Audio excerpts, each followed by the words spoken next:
জয়িতা রান্নাবান্নাতে আজকে নিয়ে এসেছি বকফুলের বড়া। গরম ভাতের সাথে এই বড়া খেতে লাগে দারুণ টেস্টি।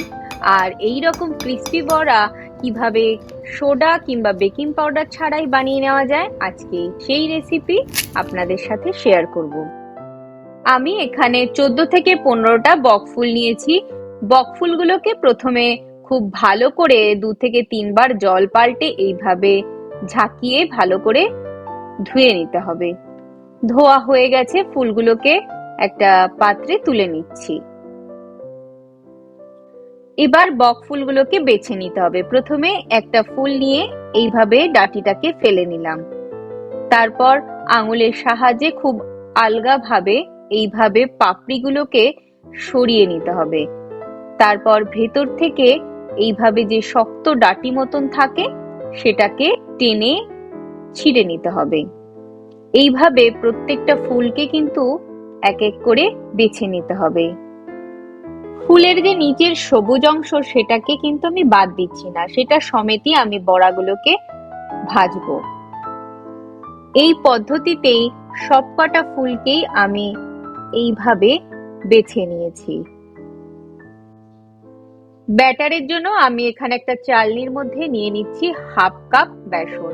বেসনটাকে এইভাবে যদি চেলে নেওয়া যায় তাহলে ব্যাটারে কোনো লাম্পস থাকে না।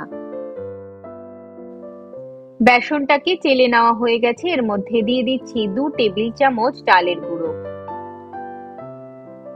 চালের গুঁড়োটাকেও ভালো করে চেলে নেওয়া হয়ে গেছে, তার মধ্যে দিয়ে দিচ্ছি হাফ চামচ নুন, দিয়ে দিচ্ছি 1/4 চামচ হলুদ গুঁড়ো, 1/4 চামচ লাল লঙ্কার গুঁড়ো আর 1/4 চামচ কালো জিরে, আর দিয়ে দিচ্ছি এর মধ্যে হাফ চামচ পোস্ত।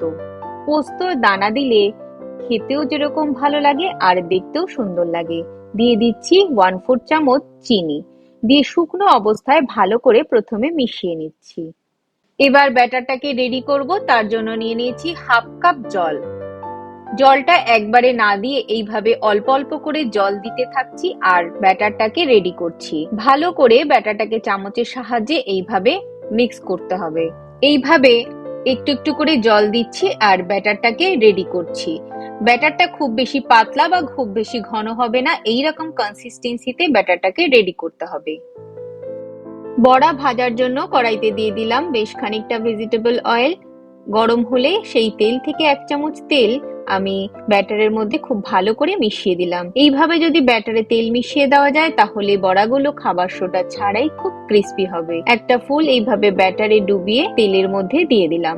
এক এক করে এইভাবে ফুলগুলোকে ব্যাটারে খুব ভালো করে ডুবিয়ে নিয়ে তারপর তেলের মধ্যে দিয়ে দিতে হবে।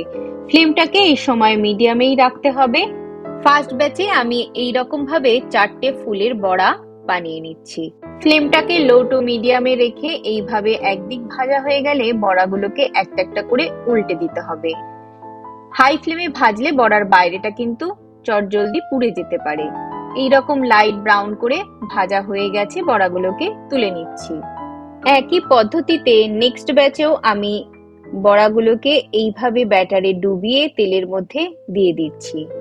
লো টু মিডিয়াম ফ্লেমে রেখে বড়াগুলোকে এইভাবে উল্টে পাল্টে হালকা বাদামি রঙের করে ভেজে নিতে হবে। কোন রকম বেকিং পাউডার ছাড়াই দেখতেই পাচ্ছেন কি সুন্দর বড়াগুলো ফুলে উঠেছে। বড়াগুলো হালকা বাদামি করে ভাজা হয়ে গেছে, তেল থেকে তুলে নিলাম।